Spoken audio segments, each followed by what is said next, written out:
Welcome back to another episode of the Meat Mafia podcast. On today's episode, we are joined by Alexander Cortes. Alexander is an online health coach with decades of knowledge on performance in the gym. In our conversation with Alexander, we talked about traveling as a tool for growth, finding archetypes and role models, maintaining high standards for yourself and others, and challenging yourself in the gym and through combat sports. Alexander spent the year of 2020 practicing Muay Thai in Thailand, and he came back to the United States with a new perspective on what it means to build a healthy body. His background provides a unique lens into the world of health and wellness, but he also frequently writes about life more generally, specifically about masculinity, building confidence, and living a fulfilling life. Alexander is an incredibly philosophical guy, and we touched on a lot of different topics here, so sit back and enjoy. This episode of the podcast is brought to you by Equip Foods. Equip provides a complete source of grass-fed beef protein with no added chemicals, fillers, binding agents, or artificial coloring or sweeteners. If you're familiar with the supplement industry, you know that most supplements are loaded with ingredients that you can't even pronounce. Equip's Unflavored Prime has one single ingredient derived directly from grass-fed beef protein. For purists like ourselves who try to only consume balanced, real sources of nutrition, this protein powder checks all the boxes. Go check them out in the link below and use our promo code in the description to get a discount. We get questions all the time about how to incorporate beef liver into a healthy, balanced diet. The questions are usually around how to source high-quality beef liver, how to overcome the taste of liver, and how to travel and still be able to include beef liver into your diet. That's why we love Optimal Carnivore, which provides beef liver supplements as well as an organ complex for people to incorporate beef liver without the taste and with the convenience of just being able to pack it into a bag and toss it into your mouth when you're ready for your supplements. Beef liver is an important part of my diet because it provides me with the B12, copper, vitamin A that you can't really get from any other food groups.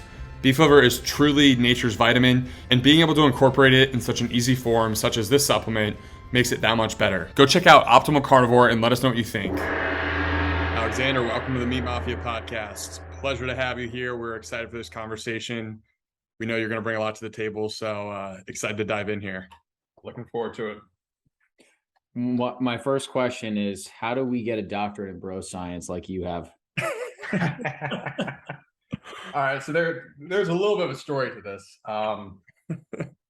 The doctorate in bro science from Shadistan. So, for anyone that's on Twitter a lot, you become very familiar with certain Twitter tropes. And there's a recurrent theme on Twitter that for people who are blue checks and they have a PhD of some kind, and they'll want to remind their following and audience of that I am a doctor of education, and you need to respect me, essentially. Like, I have a superior opinion. So the doctorate of bro science was just my play on that. Which, I mean, if I was being honest, do I think I deserve a doctorate after 12 years of training clients? I think so. Like, there's a level of applied knowledge I have that I think is pretty incomparable. But also it's a pun, essentially. It's a meme. Yeah, and then also to the fitness industry, there's this deference given to science and evidence based training, or what people think is science and evidence. If you really dig into science as a field, or so the whole field of science, whether it be fitness, whether it be nutrition, whether it be sports science, exercise science, health, biology, social sciences, the replication crisis spans the entire paradigm. Yeah. Bad studies, bad research, falsified research, compromised research, private interest groups, special interests, lobbyists. Science trademark is kind of compromised. So then taking science as this arbiter of truth and thinking that you need to listen to people who supposedly are scientists, PhD, no, you fucking don't. Yeah. A lot of people in a lot of fields are completely full of shit. It's very recently there was that news headline, which I kind of dug into because I was really fascinated by it, that apparently basically the last decade of Alzheimer's research and the supposed top protein breakdown and what causes Alzheimer's, this whole area of research was based upon falsified data. Wow. By two scientists. I forget the names. But so on a broad level, okay, so we had a whole decade where billions of dollars was spent, tons of speculation, conjecture was made, probably tens of thousands, hundreds of thousands of recommendations were given out. whether it be to patients or whether it be to research departments of like, this is what we need to study, this we need to focus on. At the end of a decade, we find out, oh, this was all based on bullshit that two people made up for money. Yeah. It's funny because you come onto the world of Twitter too, and there's a little bit of like this playful banter around people who are always in need of like the study to support every single piece of data or new ideas around performance, nutrition, health, even beyond that. And all these fields are generally soft sciences. So it's like when you look into the past and see what's worked in the past, generally, that's kind of the best roadmap for building out any sort of plan around health and nutrition. And then, there's a lot of these like new studies being done on things that kind of like force people to, think that they know potentially more than other people. It's an interesting sphere to be in. Yeah, I mean, nutrition's like a lot of other fields. I mean, I'm not the first person to bring up like, the low fat craze or, low fat craze, low carb craze. The sort of the very, we've had a few decades now, kind of like anti-red meat, anti-eggs, anti-saturated fat. Is red meat bad for you? Now I can tell, obviously, the social shift now is going to be demonizing animal protein, versus bug protein, essentially. But like you see this stuff happening, it's like, where are the studies? Studies don't mean anything in isolation. Like good, if you're going to be an honest scientist and practice good science, you are going to make observations. Like this is sort of like the classic sort of like Aristotle model of science. Like you make observations of just what you see, and you can derive a lot of truth just from observation. You can establish cause and effect. Then you create theories where it's like, okay, like I'm seeing things happen. I'm seeing A equals B. I'm seeing the same patterns happen over and over. Let me try and figure out what the mechanism might be. And then you test those things. You find a way to test it. And then if you can test it enough times repeatedly over and over and over again, you keep getting the same outcomes, maybe you're getting closer to truth. It doesn't mean you found what is exactly true, but you've gotten closer to recognizing some, first principle kind of relationship. That's good science. A single study that's done, that's paid for by Big Corn, that then gets submitted to NBC for publication, like that is peak. I don't know what you call it. This is peak nepotism. Yes. Then to default to that, it's like, well, it's science. I'm like, that's not science. That's people paying for their personal agenda. Like God knows, like there's a whole book written of how to lie with statistics. To be able to lie with numbers is of in itself a skill. Yeah. And most people are numerically illiterate. Like you can very easily. This is done all the time in exercise science. You'll look at there'll be a study. It's like, oh, this was I'll sort of just get something basic. Like a study was done and it showed that this exercise leads to 25% more muscle growth. Like, oh shit, wow, that's a lot, damn. And then you look at you go in and like you look at the study, and the p-values they used and the way they plot out the data and the actual muscle growth and the relative difference versus the absolute difference was this exercise built basically 2 grams more muscle than the other exercise. There's actually there was no meaningful statistical difference in outcome, but we measured it so many different ways that we finally got the result we want, and now it's 25%, and that gets done all the time, and those studies never get replicated again. Yes, like that's a common problem issue. Like again, replication crisis, where half of all research that's done is basically unreplicable or just crap research. It's just bad experiments that get set up. But a bad experiment with I guess you could say like a mimetic kind of outcome that people like and it sounds good, like it can spread.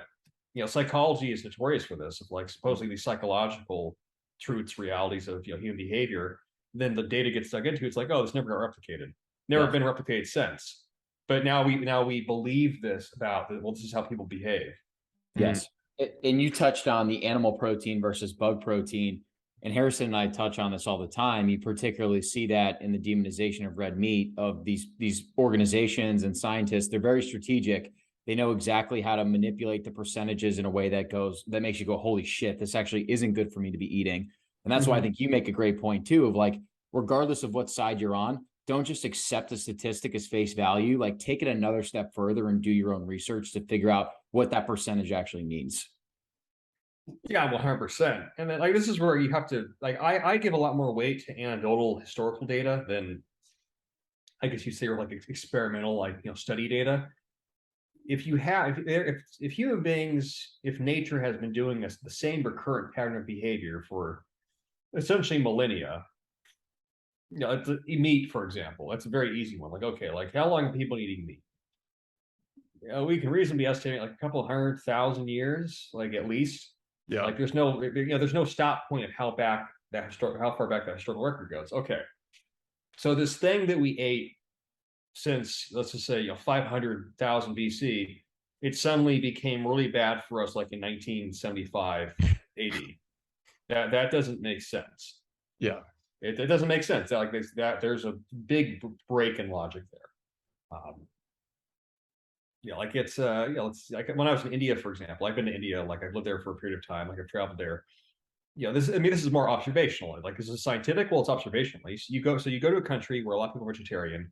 You see, okay, people are vegetarian, a lot of diabetes, insulin resistance, a lot of malnutrition, a lot of diseases of famine, essentially from lack of certain nutrients.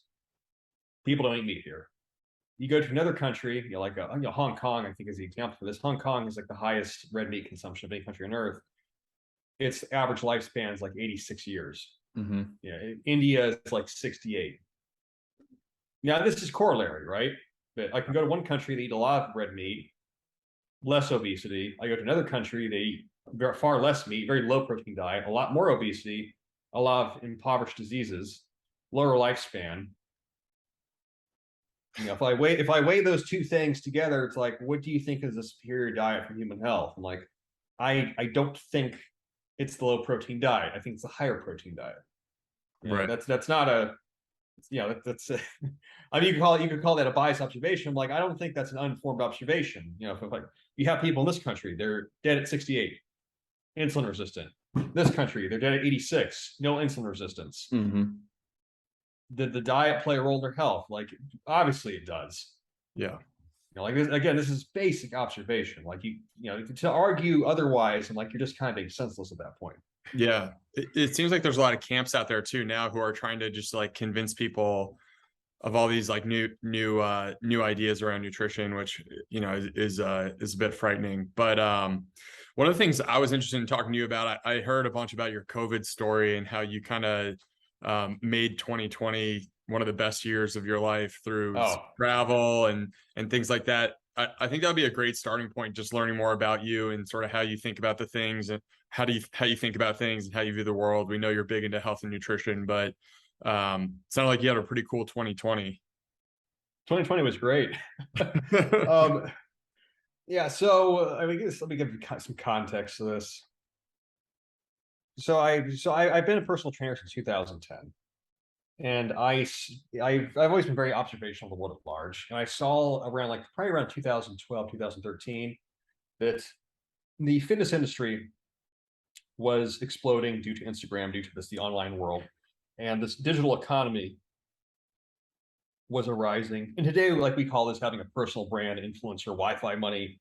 Nobody called it that in 2012. The idea of making money online in 2012 was completely novel. Like nobody knew what they even meant. It was this like 4-hour work week kind of idea of like, what? Like how does anyone get paid online? Like who's going to pay for your shit, right?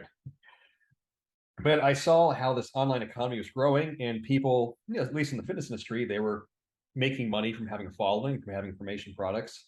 YouTube was steadily growing, and there was this knowledge economy that was getting bigger by the day. I'm like, okay, like there's a way to capitalize on this. Mm-hmm. Fitness, the classical job being a personal trainer, that's an hourly job. But if you use the tools you have online, you can scale your knowledge. So I knew at some point in the future, I'm like, I need to get to a level of having enough knowledge, applied knowledge, practical knowledge, book knowledge, built my skill sets in regards to sales, marketing, knowing how to navigate sort of the online culture where I can start an online business. I can create a following around myself. And I finally went all in on that in 2017, and it worked. I started posting on Twitter a lot, started getting a following, started getting my email list growing substantially. And in 2018, I kind of had that breakthrough moment where things took off. started making money where it went from being a couple $100 a month, like, oh, cool. Now I'm making, five, six, seven, eight, $10,000 a month. Like, oh shit, like this is working. Awesome. At the same time this is happening, Trump is president. The US is becoming hyperpolarized. And I didn't know COVID was going to happen, but it was very obvious that like we're reaching ever greater levels of fractionation. Like every day there's a new fracture point in culture, there's new cultural divisions. Like this is cliche to say, the country is coming apart socially. Like we've seen this now, like with I could reference like the Dobbs decision, the Roe versus Wade getting reversed, of like now states having more power. Yes. Decentralization, this concept of decentralization is really taking hold across all these different social spheres.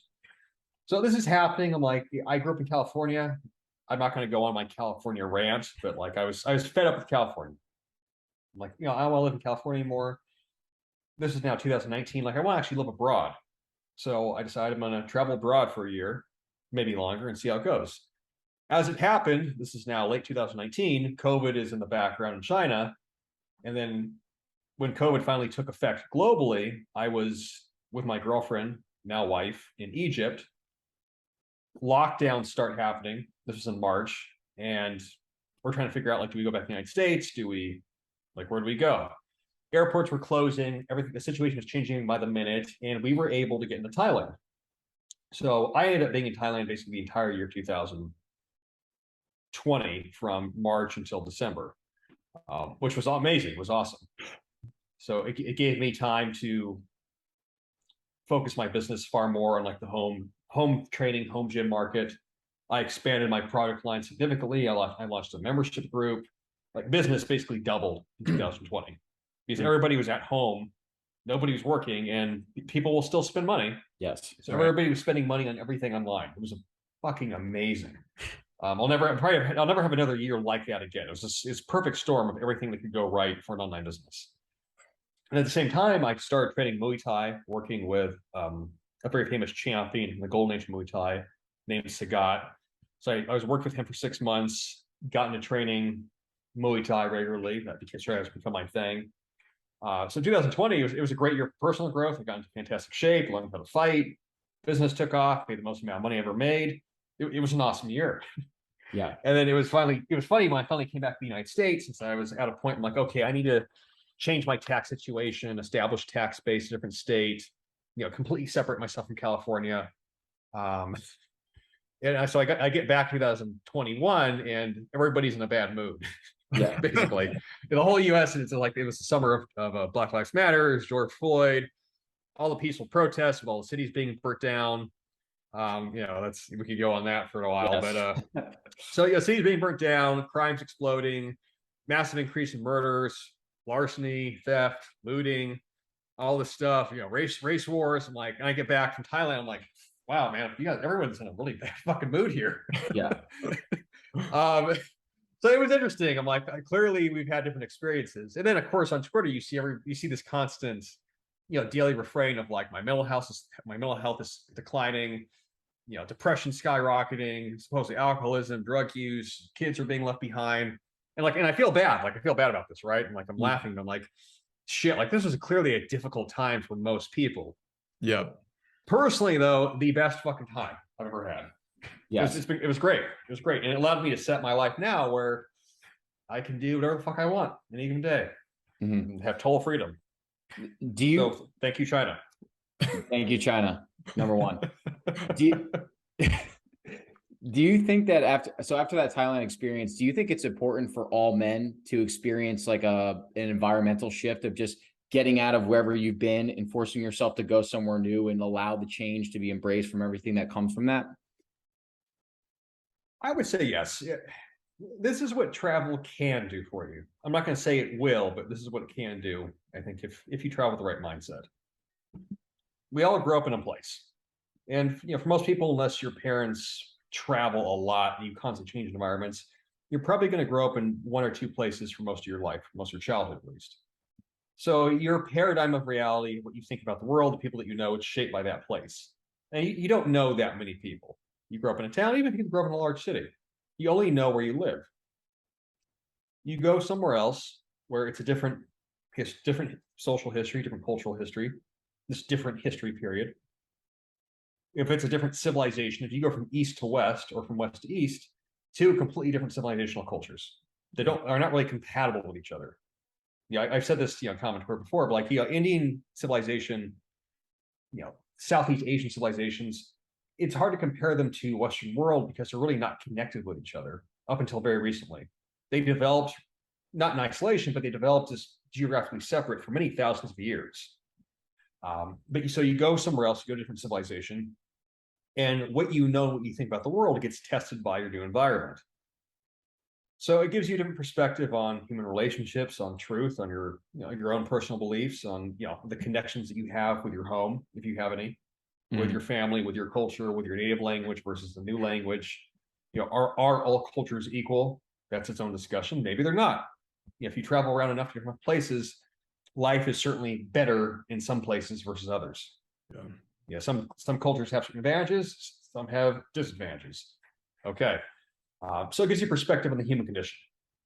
And then from those experiences, you develop a better sense of who you are and what you believe in, how you live your life. And then, if you decide to settle in a place, whatever plans you make, I would say you're going to make a much more informed decision based upon this, a broader set of, lived experiences, perspectives, knowledge. And also it's cool to travel. This for the sheer novelty of it. Like, you can see the world, and the world's a beautiful place.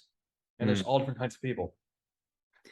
Have there been any travel experiences, particularly for you, that have kind of shaped or shifted your perspective in a way that has been more powerful than others?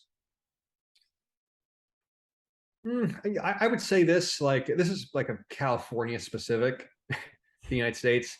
So like, for people that grew up in California, Californians are very arrogant, like unknowingly, where like there's this assumption that California is like the most progressive state, the best state, that's the greatest place on earth. And you go to other countries, you go to other states, and you realize like it's not. California is certainly geographically beautiful. The environment, the natural beauty is amazing. But California as a state, as a bureaucracy, the government services, just the freeway system, a lot of things in California really don't run well. So what was interesting to me when I was much younger, like this is like my late teens, early 20s, like kind of traveled around the United States a bit, and I saw other states, and I realized like, oh, California's kind of overrated. Like this, this state next door is just as nice as California, and the roads, the freeway is better. You go, there's a lot of, this is, again, like I said, very California specific. You grow up in California and you go to the South, just pick a southern state. Go to Texas, go to Alabama, Georgia, Mississippi, Missouri, Florida, Tennessee. You're like, oh, people here are really nice and really friendly. And there's, like the assumption that Californians have of like every other state except them is like rednecks with KKK running around hanging black people. You're like, maybe I just believe a lot of stupid shit from California. And then, so there's that factor. You also see, and I've seen this last 20 years as California has precipitously fucking declined in a lot of ways, that who you vote for does in fact matter. It will eventually matter.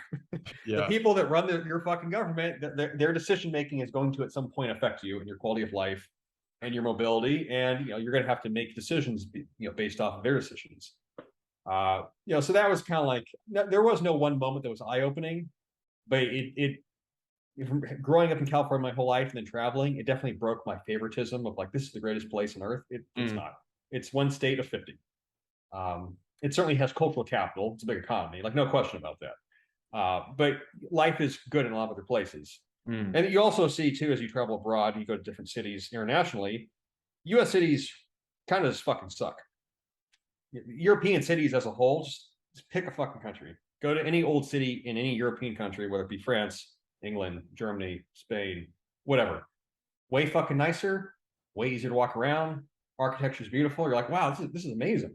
Yeah. Go to, for me, like go to my fucking suburban hometown, and you're like, it just like you can't compare the two. It's just like it's like a car paradise, straight suburbia. You go to Los Angeles, you gotta be in your car, right, driving around. Homeless population, crime are ridiculous. I can go to Eastern Europe and go to Slovenia. I can go to Budapest, Bucharest. I go to basically any major city in Eastern Europe, and it's nicer and safer and better rent and less crime and more pleasant to walk around. And then you go back again, you go back to US cities, you're like, this is kind of fucking third world. Like American cities are just, especially large cities are kind of shitty. Yeah. They're not that great. Miami's, Miami compared to Mexico City, fucking overrated. Compared to a lot of cities in South America, fucking overrated. But like for the US, it's kind of cool. Yeah. It still has culture there. But like the US as a whole, like I would say it this way. The United States is the absolute best country in the world for making money, bar none. We are fucking capitalism on steroids. If you want to get fucking rich, come to the United States. Do business here. Get paid in USD. It's going to be the currency of the world for a long time. In regards to quality and livability of culture itself, city life, it's subpar. Mm-hmm.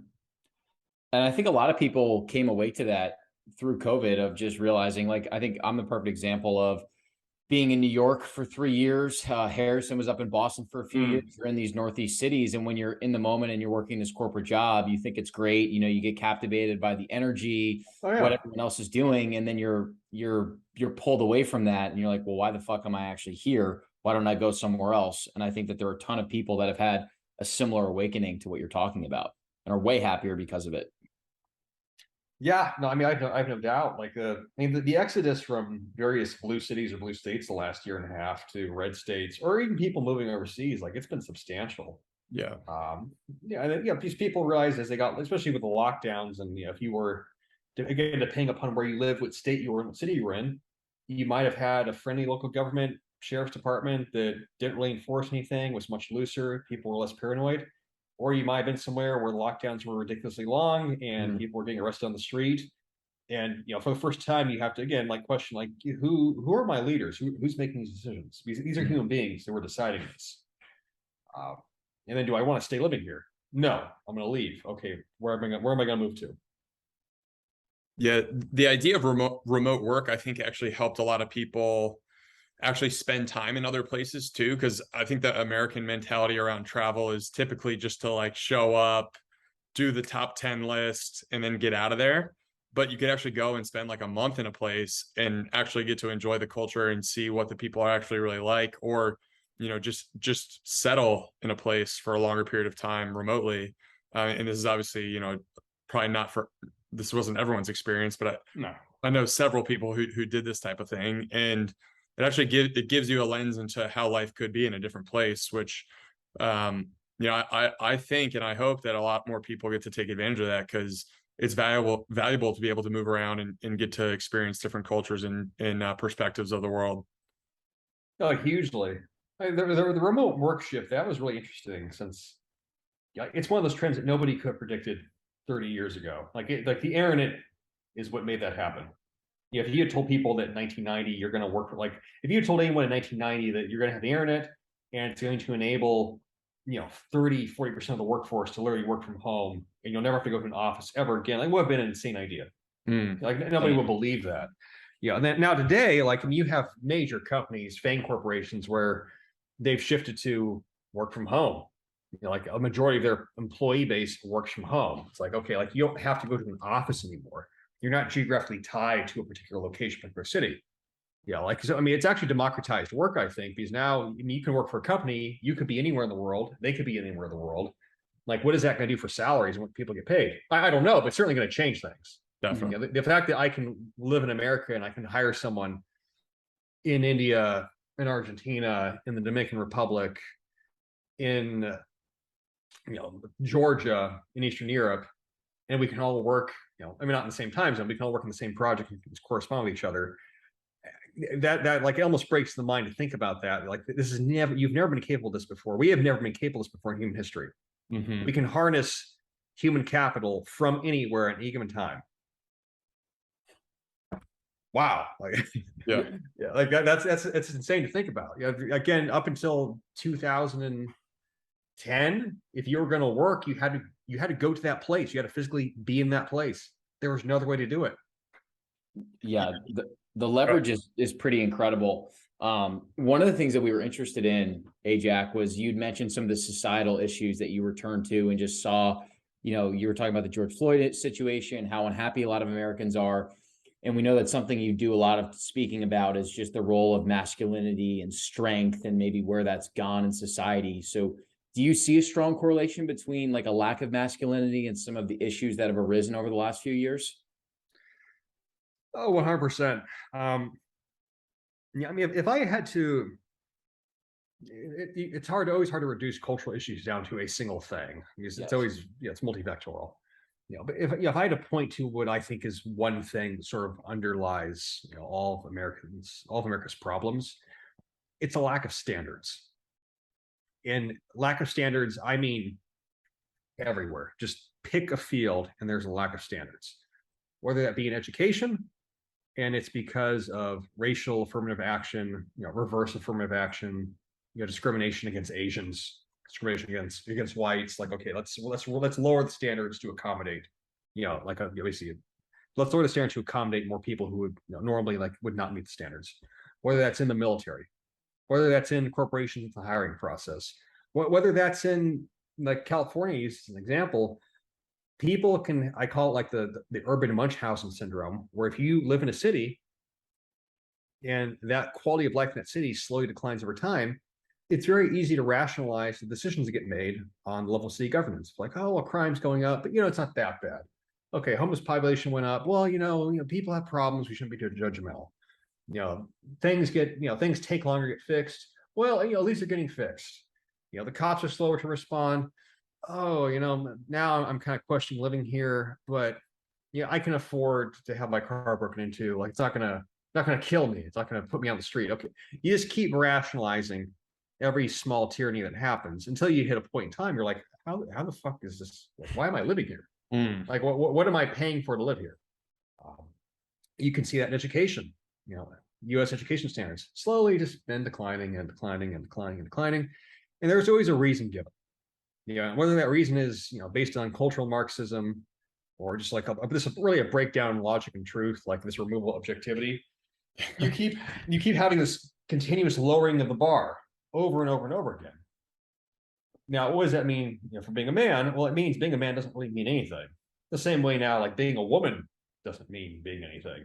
Anyone can be a woman. I can wake up tomorrow and put on a wig, and I'm a woman if I feel like it. Apparently. With women, I got women biceps and fucking women hair, big hair, big.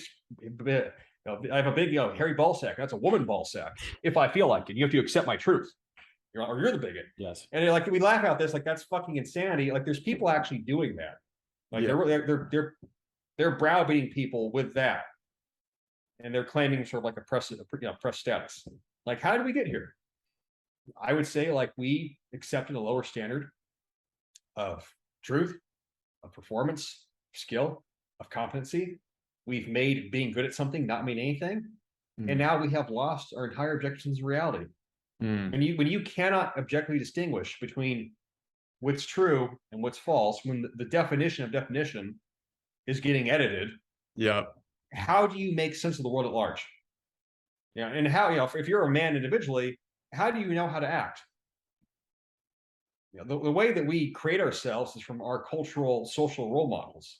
Right. We need to believe in something that tells you, hey, you know what? You need to be strong and competent. What does that mean? Just don't overthink it. Like you need to be strong and you need to be good at shit. Super basic, right?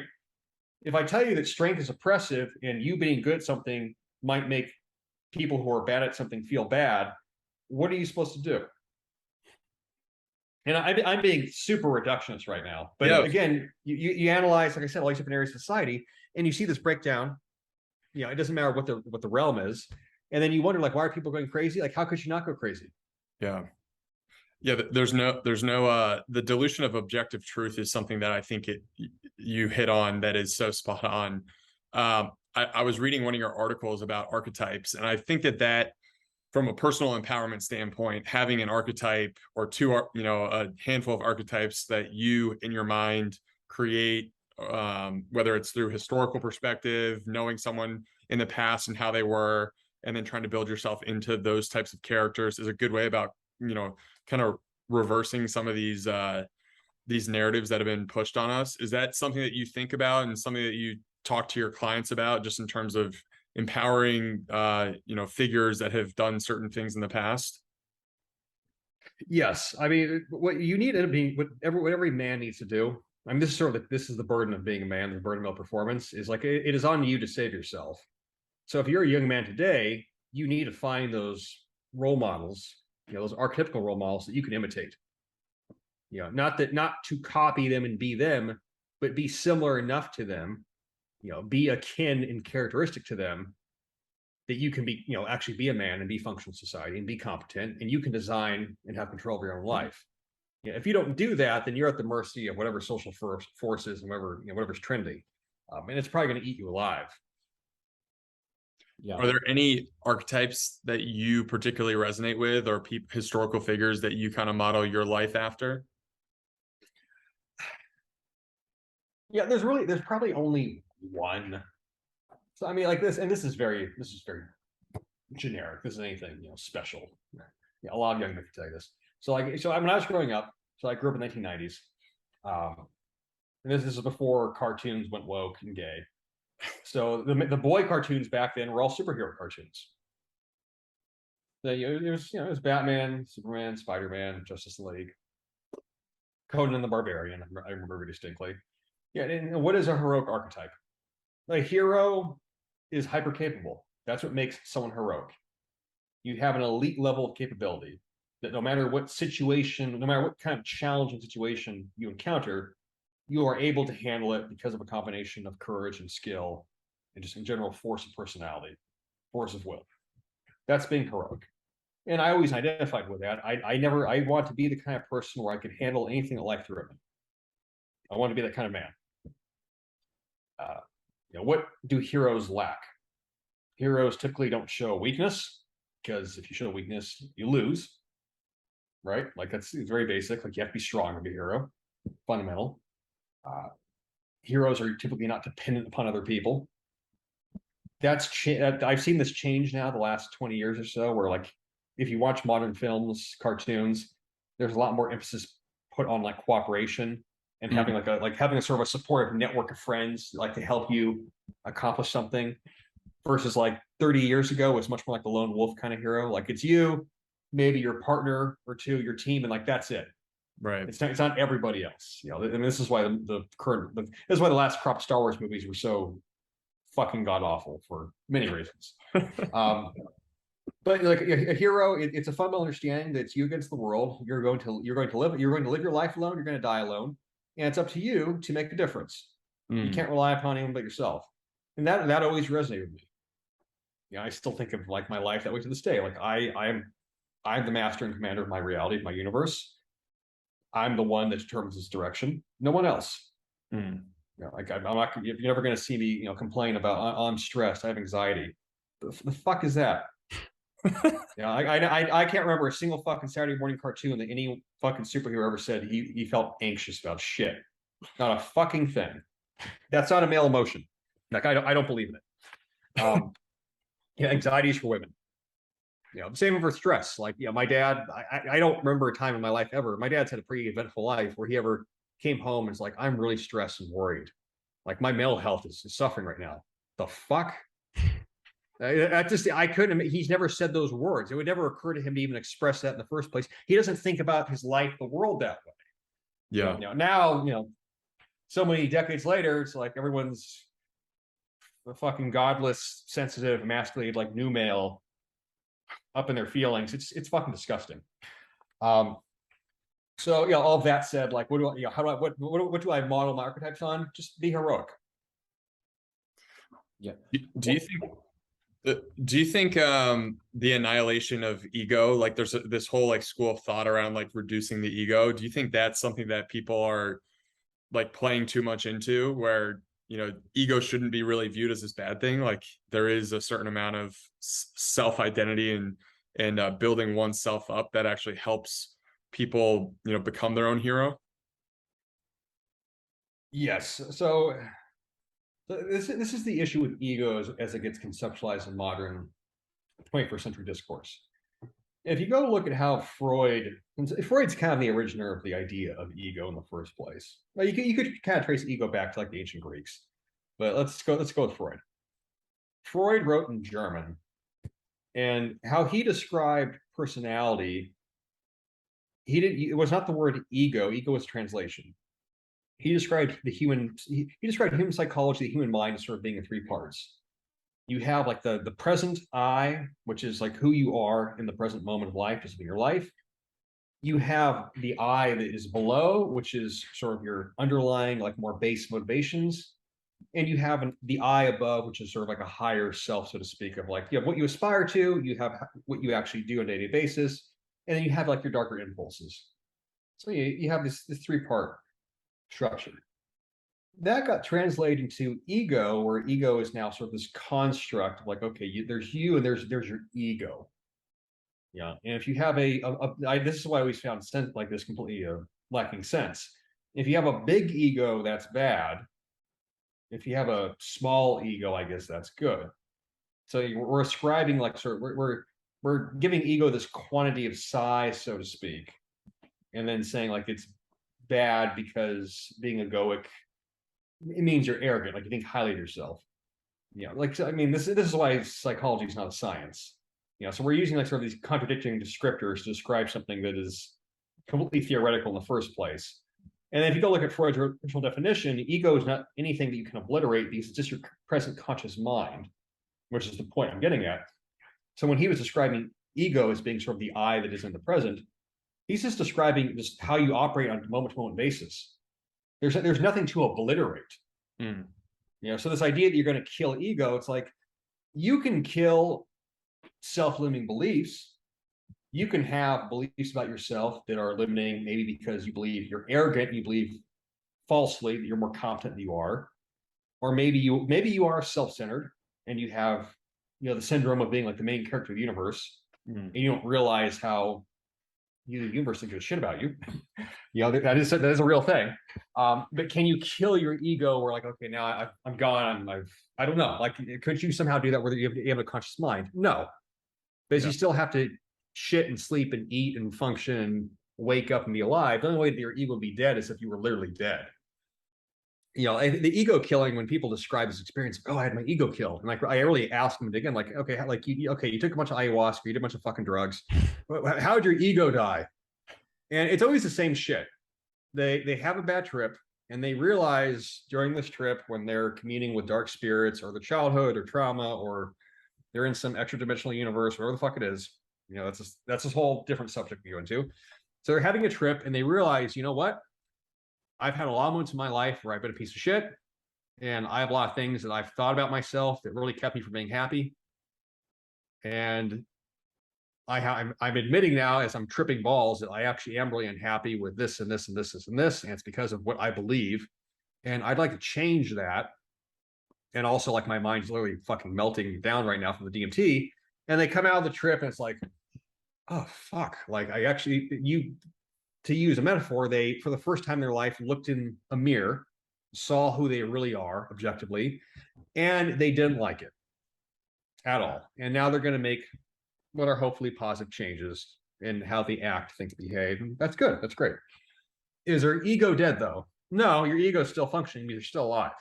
Yeah. It just changed to what it thought about itself. You know, so seeking ego death, it's for a lot of the conversation around that, it's hippity dippity bullshit. Yes. That's just what I deem it. And I've been in these communities. At one time, I went through like a groovy phase in my life when I was much younger, mainly to try to hook up with groovy girls. And I was around these kinds of people. And when you get into these subcultures, they are completely detached from reality in most cases, especially the guys. And a lot of them are kind of predatory, actually. I mean, I was there to get laid too, so who the fuck am I to say? But it's a certain kind of guy where you really want to like be in that and become like that sort of guru personality. Like, I have no ego, which means I've done a fuckload of drugs, and you know, I'm feeling things and just having this experience of life, and I'm basically kind of purposeless, and I'm treating existence as a sort of, yeah, I don't even know what you'd want to call it, like detached, non-motivated experience, which nothing means anything except like the last book I just read, and everyone's full of shit. Yeah, and I don't take those people seriously. I don't take the whole idea of ego killing. I don't really take seriously anymore. Yeah, I would tell anyone now, if you are struggling with life and you think doing some drugs and some ceremony are the answer, maybe it is the fucking answer. Maybe it is. And maybe what you're going to find out, like a lot of people find out, is that you are a piece of shit and you fucked up a whole bunch of different ways, and you need some chemical assistance to help you realize that, which is fine. That's great. Good for you. Yes. But thumbs up. I'm not going to tell you no. But don't pretend that you discovered some mystical realm and you think you know things. The type of guy that you were describing before, the best term that we've ever heard used to describe it is he/him trying to get pussy, which is, Yes. It's spot on, isn't it? Yeah. I mean, I had an experience years ago, and I'll keep the details light since I don't talk about people I know personally. But I was in this group, and there's this girl that we were basically like, it was a girl I was dating, let's call it that. And I remember like we're going to we're traveling to the mountains, and as I tried to sort of like talk to each individual person, you're like, what do these people believe about life itself? And it was just this hodgepodge medley of new age beliefs of, I just name something they believed in. Egyptian gods and goddesses, so the Celts, Ayurveda, Shintoism, Zen, like anything that was not mainstream Christianity, they would sort of accept at face value. He's like, oh wow, yeah, it's the universe speaking to you. And I remember at some point I was on the trip, I remember distinctly, and I told them, yeah, guys, I feel like I'm getting a vision from like I just made shit up. I'm like, I'm getting a vision from like the Ayurvedic like unicorn guides, and like they're telling me we should go north. Oh wow, oh yeah, wow, are you really communicating with them? Yeah, I am. I'm just, this is straight bullshit. Yeah. And like I did this multiple times throughout the week. I'm like, you can really make anything fucking up, and because none of their beliefs are based on anything objective, they just buy into it. Yeah. Kind of like liberals. This doesn't have to be based on fucking anything real. If it feels good and it sounds good, fucking roll with it. Yeah. Yeah. One of the things you touched on earlier is how you said that you don't feel stress or anxiety. Do you think that what you've been able to do is, and like the majority of society is interpreting something as stress and anxiety, and you're interpreting it as, no, this isn't stress or anxiety. I just have a decision that I need to make in my life? Well, you have to frame stress. It's like all organisms experience what you could deem stress, but the power you give it, like that's the difference maker. Mm-hmm. Like before this podcast, I went out to my garage and I got on my Airdyne bike and I did a sprint workout for 30 minutes. But that was physically stressful. Like, of course it was. I'm sweating. It's over 90 degrees, 90% humidity here. It's hot. My body is under duress. Like mentally, like, okay, I'm gonna have to push myself. But in my mental narrative conversation, am I calling it this stressful activity that sucks and shit, this is gonna be hard? No, I don't ever call anything that. Is the language that you use gives something power, or it takes power away. If you speak into existence ordinary experiences as continuously being stressful, then they will be. They will.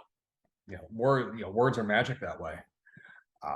Or you could change the way that you can change your internal dialogue. You can change the stories you tell about. You can change the stories you tell yourself, and you can reframe, the world at large. So like describing like stress and anxiety. It is to be expected that anything that requires focus, competence, concentration, you taking yourself to a certain limit, yeah, that's going to be a stressful situation because it's taxing. How could it not be? Is being anxious about that experience going to help the experience? No. You are psychologically conditioning yourself to experience things a distinct way every time you think of them and how you define them. So this is this operant conditioning. If I tell you, hey man, let's do this workout's going to fucking suck, going to be painful, and I tell you that 20 times before we do it, how do you think that workout's going to go? Yeah. Probably going to suck and be painful. If I tell you, hey man, let's do this workout, it's going to be really challenging, you're going to love it. Like you're going to feel fucking amazing at the end. And I tell you that again 20 times before you do the workout, you'll probably look forward to it. Mm-hmm. Even during if the experience thereof is again difficult, challenging. For men, for most of our lives, we're going to hit points in time where people are going to depend on us. We're going to have to be responsible for others. We are going to be expected to fulfill certain tasks and duties. Is calling those things hard and stressful, anxiety-inducing, going to make them easier to execute? No, It's not. It's not. So why would you describe it that way? Yeah. I don't know why. This is sort of like the military. If you take military training, and I don't idolize military service the way some guys do. A lot of men, it's a compensation for what they feel is their own lack of masculinity. But military structures are a very good example of how men operate on sort of like an optimized. Like if you were to optimize masculinity and its qualities, you would have a military structure, military style of execution. A militarized system. Because militaries are traditionally men working with other men to accomplish a common task. There's no women in the situation, which is great. That's why they're productive, hopefully. So what makes that productive? Well, men are objective. We have a task at hand. We need to get done. How do we get done? We have to assign duties. We need to have people who are skilled at whatever the duty is. You need to train to be good at something. And what is military training? And for pretty much every military on earth, you go through a certain gauntlet of physical experience that requires you to perform, regardless of how you are feeling. You just have to perform. And you figure out the end of the boot camp or the selection process, like, oh shit, I can perform at a high level and be a competent individual.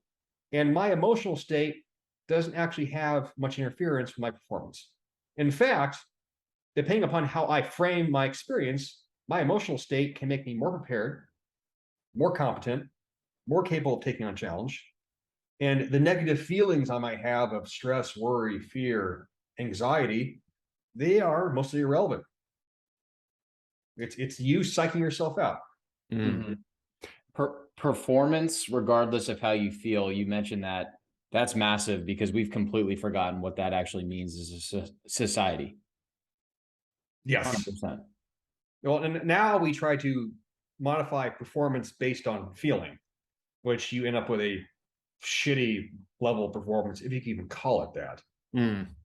This is why I love combat sports, where if you put someone in a situation, and this is not compared to like special forces training elite, but combat sports they're challenging for most people because you're under duress. Someone's trying to actually kind of hurt you, and you have to handle the situation.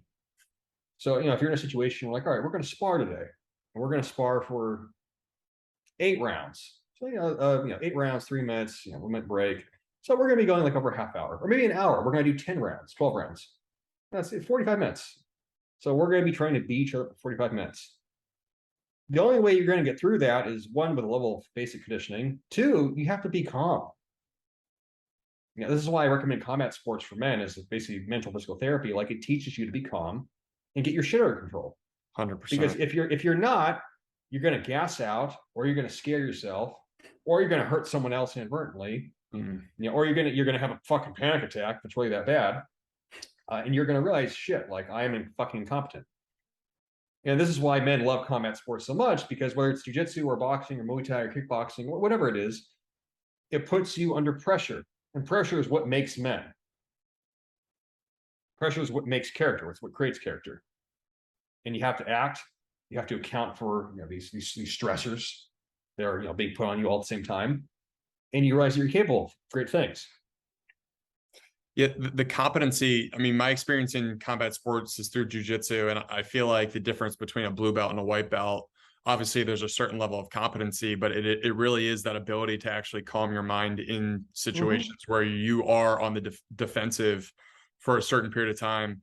Like, if you're on your back and someone's moving into a more advantageous position on you, and you don't really have much leverage to pull, if it's one of your first times on the mat, you're going to exhaust yourself trying to defend yourself, rather than take the approach of someone who's been in class for 100 plus times, which is, let me slow this situation down and actually figure out a way to get out of this, or figure out a way to stall so I can at least build a little bit of leverage back into play here. I think that combat sports is totally something, and just physical activity in general. It's like, there's an objective truth to a lot of martial arts and physical activity. Like, if you get hit in the face, you got hit in the face, and you didn't put your hands up, you didn't move your head quick enough, but like, there's a reason why you got hit in the face. So I mean, that's one of the reasons why I resonate with sports like that. It's like, there's a reality that you have to live in order to get better. Yes. Yeah, 100%. I mean, that's why they're so powerful. Before we started recording, I was talking about how I I've gotten more into training cardio, like endurance, the past 2 years or so. Like I was never a runner. Yeah, I basically started. I decided to become like a runner at 32. You know, it's pretty late. But like, what is running? Like, why do people hate running so much? Because running is 100% mental. Yeah. Like, obviously, like, there's a physical component to it. If you got bad knees, bad hips, Achilles tendonitis, plantar tendonitis, like, you have to have baseline physical qualities in place to be able to, pick up your feet and run. You should probably work on your gait. Wear better shoes. Learn how to carry your body properly through space. Like, there is a physical component. Don't be wrong. But once you got that physical component in place, what determines your running performance? Your mentality. Totally. Whether it's running 1 mile, 2 miles, 3 miles, 4 miles, 5 miles, you realize it's literally just a decision-making process. Yes. There's the physical component, but past that initial physical component, it becomes a decision-making process. Am I going to run for a half hour or an hour?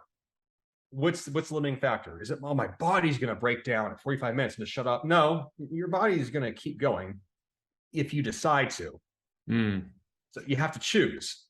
And that fucking kills people, especially if you come from a background where you're used to, especially for guys that just like to lift, like you're used to very short duration, intense activities, 45 seconds versus 30 minutes of making the same decision over and over and over again.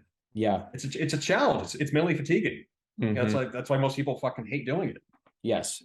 And in some ways it's almost like an epiphany for a certain type of person too, because you realize, like you said, you start to think to yourself, holy shit, the body actually does follow the mind. And if I consciously decide to keep taking another step, I'll finish. I'm not saying you're going to finish, there's obviously different performance metrics like you talked about for how quickly you do it. You're like, hey, if I want to run a marathon, as long as you don't have any pre-existing physical conditions, you can choose to run a marathon. I genuinely believe that, which is fucking insane. But most people, I think, don't like to realize that they have that almost like inner power within them to be able to do that. It scares a lot of people. Yeah, I mean, like, what is even running an hour? It's just like, you said it's a decision-making process. You're going to have to choose to do this. If you decide, like, okay, I'm going to run these, how many miles, like, I've realized running, like, pacing doesn't really matter, unless if you're going to be competitive, in a different story. But like, for if you're recreational or beginner, just doing it for the, health, mental benefits, what matters is the task of completion. So whether it's a fast mile or a slow mile, or a fast marathon or a slow marathon, or a fast run or a slow run, did you finish it or not? Did it get done? Yes or no? It did. Okay, awesome. Good. Like, you're making progress that way. If you psych yourself out halfway through, you're like, fuck, this is really far. I just, like, why are you stopping? Because you don't feel like it. I remember having this moment in Thailand where I was having to run up this hill. And like, my feet were fucked. Cramped up, calves cramping, like, and everyone, like, I'm getting passed up. This is like, it's 2 years ago. This is like, I don't know how long it took to go up the hill. And like, I had this point in time where, like, fuck, like, and I'm not running this at this point. Like, I'm just taking steps. And like, if I keep moving my feet, I'm eventually going to get the top. Like, it will happen. It's not going to happen fast, but I'll get there. And you know what? I fucking did it. And the next time, same thing. Like, cramped up again. Oh shit, like, feet are dead. I'm like, well, I'm a little bit faster than before. So long as I just keep moving your fucking feet, you'll get the top. And I did. And like you guys said, like, you have that breakthrough moment. Like, it's just a choice. Yeah. There's nothing else but that. I particularly, I like the mental games that you can play with yourself when it comes to endurance stuff, because like, in a lot of ways, it's like your mind is walking your body through the entire experience, like walking a dog. Like, the dog doesn't know how far it's going to go. Like, the person makes up how far it's going to go. Right. So if you can figure out the zone to get into, like, there is, I think, like, a zone that you can just steady state, just keep going. But you have to play like these little mental games with yourself. It's kind of I think of like The Last Dance, the documentary about Michael Jordan, like all the games he would play with himself to perform at the highest level in practice and in games. Like, these are kind of similar tactics to just like basically fake yourself out into excelling at something. Yeah, well, that's something that you realize, that competitive people, sporting competition, you're obviously competing against other athletes. Like, you want to beat other people, but that mental edge, it is with yourself. It's like, okay, even if I'm winning and I'm beating you, can I beat you a little bit better by setting up an internal game? Like, within my game, it's going to put me like one over on you that much more. Yeah. Yes. It's so, I feel like so much of it comes back to programming. And so last fall, Harrison and I, we both did our first Ironman together. And I would say that out of every 10 people that it would come up in conversation with, 8 out of 10 people would instantly respond and be like, oh, there's no way that I can do that. Yeah. It's like the instant negative programming. The concept of finishing is already off the table. And it's like, I couldn't run. I remember when I graduated college playing baseball, I couldn't run fucking 3 miles. And then a few years later, I'm doing an Ironman. So it's like, if I really believe if I could do it, anyone can do it. But most people just instantly decide, oh, yep, I'm not capable of it. And it's like, yes, you are. If you choose that you're going to finish the race and take quitting off the table and do the training, anyone is capable of doing something like that. Yeah, I call it like the little league coach. This reminded me, play baseball as a kid. Like sports have a lot of wisdom in them, but like this is super cliche. Like any kid that ever played any sport, like it's all about attitude, right? Yeah. Like you at some point in time, a coach said that to you. Like if you had a bad attitude, it's, this is all about attitude. You become an adult, and I realized that like in my 20s, I'm like, life basically is just all about attitude. It is. Like, if you have a bad attitude, like you're probably gonna fucking fail. If you have a good attitude, you're probably gonna succeed, or at least you're more likely to not fail. I can't make it really simpler than that. Did you have any realizations while you were training more for 6 months, just like very in tune with like, were you doing 2-a-day trainings for the Muay Thai stuff? No, I started with 1 a day for the first 6 months, and then I did 2 a day. Wow. I had a lot of physical stuff that I had to like overcome, which it was a grind, but like it was worth it. Yeah. Like I had patellar tendonitis, Achilles tendonitis, like my feet were dead. I had no bounce. At all. Like I remember being able to jump rope, like it took months and months and months and months and months and months. Being able to run, same thing. Like I had a lot of injuries I had some injuries from ballet. Like I had to sort of like remedy it, finally. And also like, I mean, this gets a lot more specific, but all the years of lifting, it's like, that's really all I've done for a decade. Lifting weights makes you stiff. It doesn't make you elastic if that's all that you do. And so my athleticism was just kind of gone. Like I was not bouncy. My ability to rebound, the speed line of my feet was not there. I had to rebuild all of that. But yeah, so it took about 6 months, but then I got it all back. Did nutrition play a role in that? Were you eating kind of similarly to how people in Thailand were eating, or did you kind of like not really? No, I mean, this high protein diet. That's always my answer. Like I just ate a high protein diet. What made me realize like with training is that specificity is real. You will be good at exactly what you train for. No more, no less. If that's lifting weights in a gym and leveraging load, that's what you'll be good at. If that's being able to be light on your feet for fucking 10 rounds in a ring, that's what you'll be good at. Those two things really don't carry over that much. Right. So my training, even now, this changed dramatically. I do way more cardio now than I did, 3 or 4 years ago. I do very little lifting. And my focus is constantly just on really, it's like what I call elasticity. Just being light on my feet, being bouncy, being able to move around easily. I mean, I don't really care what my numbers are in any lifts anymore. It just doesn't matter at all. Right.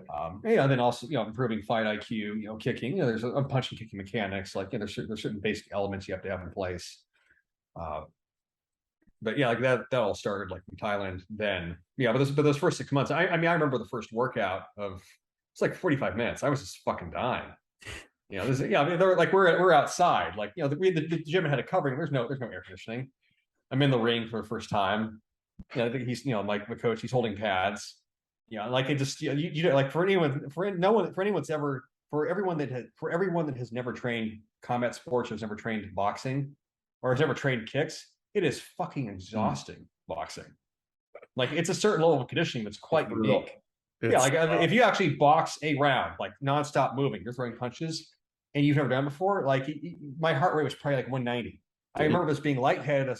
Holy fuck. And looking at the clock, I'm like, I remember distinctly, I looked at the clock, it was like, I got there at 12. It said 12:07. It's been 2 rounds. I'm like, holy shit. Yeah. But you gotta keep moving. And then you realize that, like, one of those lessons of epiphany, right? It's like, okay, so long as I keep breathing and don't pass out, I'm not going to pass out. Yes. And then like that was my starting point, like starting from 0. And you build up from there.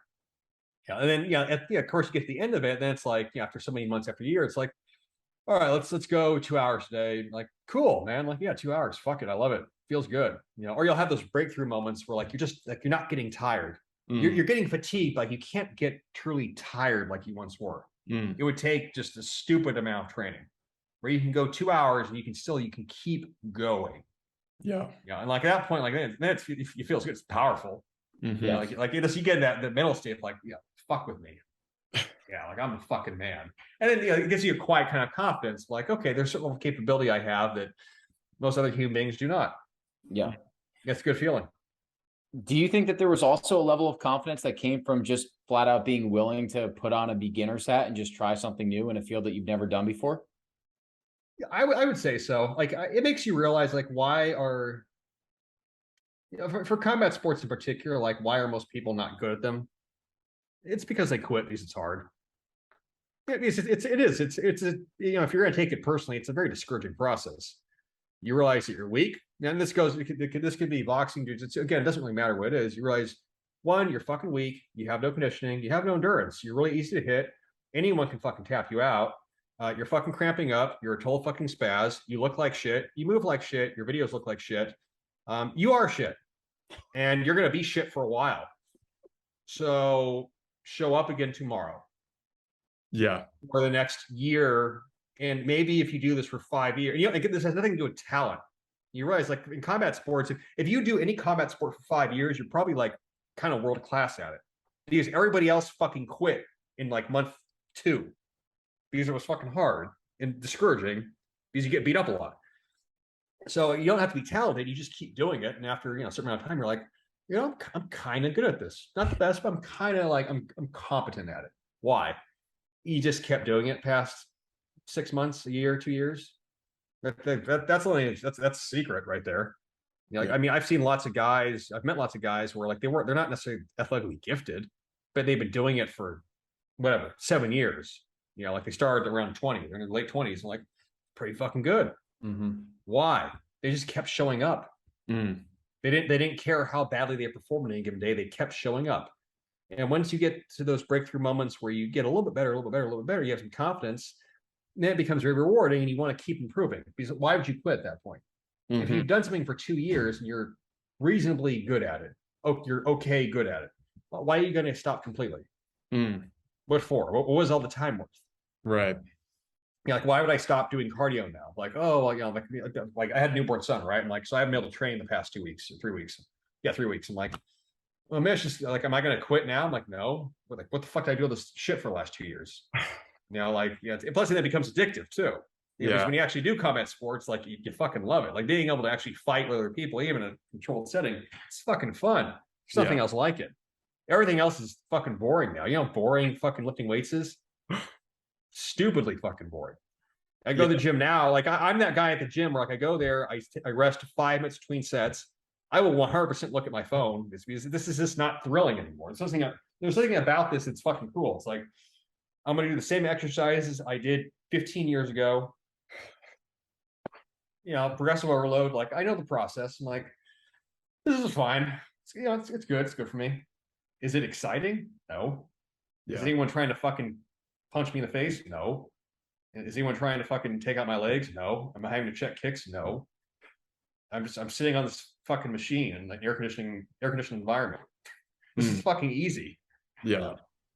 You wrote a really interesting article about imposter syndrome, I think back in 2019. Did you deal with any of that when you were getting into the Muay Thai stuff, or is it just like you're basically like shit, so you can't really feel like an imposter, I guess? No, I've said this before when people ask about like personal training. I've been a personal trainer, but personal training is the only job I've ever done technically. Did I feel like an imposter when I was personal training? No, because I knew even on day one that I knew that I knew more than my clients. Because I'd gone through a certification, I had some scant knowledge. So I knew more than them. And also, I was just very objective that everybody starts from zero. What is there to be an imposter about? If you are doing the thing, if you're doing the skill, and you're taking it seriously, and you want to improve, and you are showing up and you're present during that experience, what are you faking exactly? I don't know. Like, you ask people, and it's because I get asked a question a lot by like a lot of young guys, even young women sometimes call me and say, I feel like an imposter. I'm like, Are you bullshitting everybody there? Like you don't want to be there? No, like you want to be there. Okay. Are you serious about getting better? Yeah. Why do you think you're faking it then? Well, I don't think I'm faking it, but I think other people might think I'm faking it. So then what? So your issue is that you think that other people are thinking that you're thinking that you're full of it. So now that's more so just like quiet narcissism. So now you're making an assumption that they're thinking about you and you're thinking about them thinking about you, and that's your problem. That has nothing to do with your actual skill set or lack thereof. Right. So that's just why I call you're psyching yourself out. Yeah. If you're there and you're serious and other people can see that, you're fine. Keep showing up. 100%. Maybe it's more so just a lack of confidence than anything else. I mean, this is the interesting thing about confidence and self-esteem. Self-esteem is very much like 1990s kind of creation that got popular.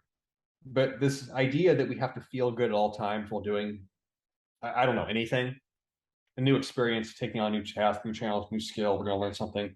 It's supposed to feel good. It's supposed to make you feel good about yourself. No, it's fucking not.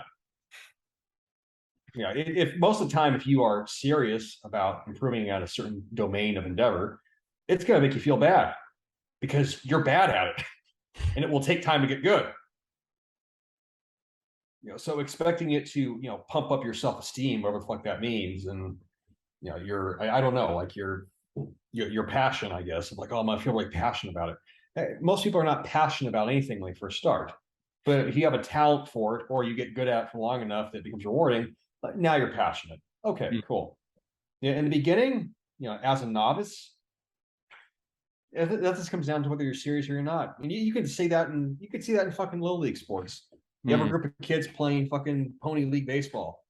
There's those kids that are serious and they show up and they're very determined. Whether they're good or not doesn't really matter. It's like, okay, this kid's serious. And then you have the kids that don't want to be there. They're not serious. Yeah. And that applies to every experience you'll probably have as an adult in any professional environment. You have the people that are working the job, they don't really want the job, but they need the money. And then you have the people that do, in fact, care about the job. Yeah. Which one are you? And there's a massive difference in performance between those two people. Massive. This is like Pareto distribution. Pareto distribution and power distribution rule most things. Like I was amazed by that when I was like a personal trainer, like at a gym for the first time. Yeah, I was like 20. I think I read like what was it called? The Pareto principle. Yeah, it's a book. And then it's like one of those like, oh wow, you see it everywhere, right? And I was working in the gym, and the performance of the training staff followed that to a T. About 80% of the department income was made by 20% of the trainers, and the rest was just a fucking long tail curve of the next people in line that made a little less, and then down to the trainers that weren't really selling anything. You see that in gym membership. 80% of gym members never show up. Only 20% do. Yeah. And of those 20%, it's like 10% of them are there every day. It's this really small percentage. You see that in professional environments. Like most of your income, most of your projects, most of your advancement, it's going to come from like your top 10, 20% of people. And then you got fucking everybody else. And if you are in that position of being a manager, or if you're paying your employees, you're responsible for handling your performers, you always have to reward the highest performers. If the highest performers go, if they quit, if they leave, if they say fuck this, you're fucked. Yeah. It's all going to fall apart. I saw it happen more than once at different gyms where the top level trainers doing 30, 40 appointments a week, getting all the clients, they're in the gym all the time. Like they're the kind of face of the gym. They quit, they leave. The whole department within 2 months just collapses. Everyone else, well, so-and-so left. Damn. I guess, the grass is greener, being independent or, working for a competitor. Fuck this, I quit. Yeah. Yeah. Being in a corporate environment for 6+ years, you totally see how these like organizations and individual motivations kind of take form. It's really an interesting social science. We're about an hour in and we haven't even talked about some of your nutrition principles, which I think I would love to dive into and just hear more about, because you write about it extensively. One of the things you write about specifically is testosterone, which I think kind of plays into a lot of things we've already talked about. But it's this like new age epidemic of a lot of young males having these declines in testosterone and not really knowing what to do about it. But you write about it very consistently, and I'm curious if you have some sort of protocol mindset shift that people need to get into when it comes to kind of changing the negative setbacks that they've experienced when it comes to testosterone. Yeah, the testosterone levels, I mean, so that is factual. Like they have declined globally the last like 4 decades or so. You know, the reasons why are not clear. Like it's very hard to pinpoint. Like the major prime suspects are environmental estrogens, environmental toxins. So like plastics, glycophosphate, preservatives maybe in food, petrochemicals, new car smell, cleaning products. Like, what is it though? It's not any one thing. And so a lot of guys, they have low testosterone levels, or like it's sub 500 today. They're young. You can improve it through lifestyle enhancement. So that's basically it's sunlight. Let's just say like a whole foods, high protein diet, exercise, resistance training, possibly supplementation, zinc, boron, increasing vitamin D levels, improving overall like micronutrition. So like things can be done. Yeah, but then beyond that, if you do all that and it's still not going up, then like that's where you have to start looking at like exogenous supplementation. But I think most young men today, they should be able to get their T levels up, through natural means. And probably the things that play the biggest role that I've seen of like definitely diet 100%. Increasing protein intake, saturated fat intake, healthy carbohydrate intake, increasing the amount of zinc-rich foods in the diet, oysters, or powdered oysters even. That does make a difference. Sleep is a big factor as well.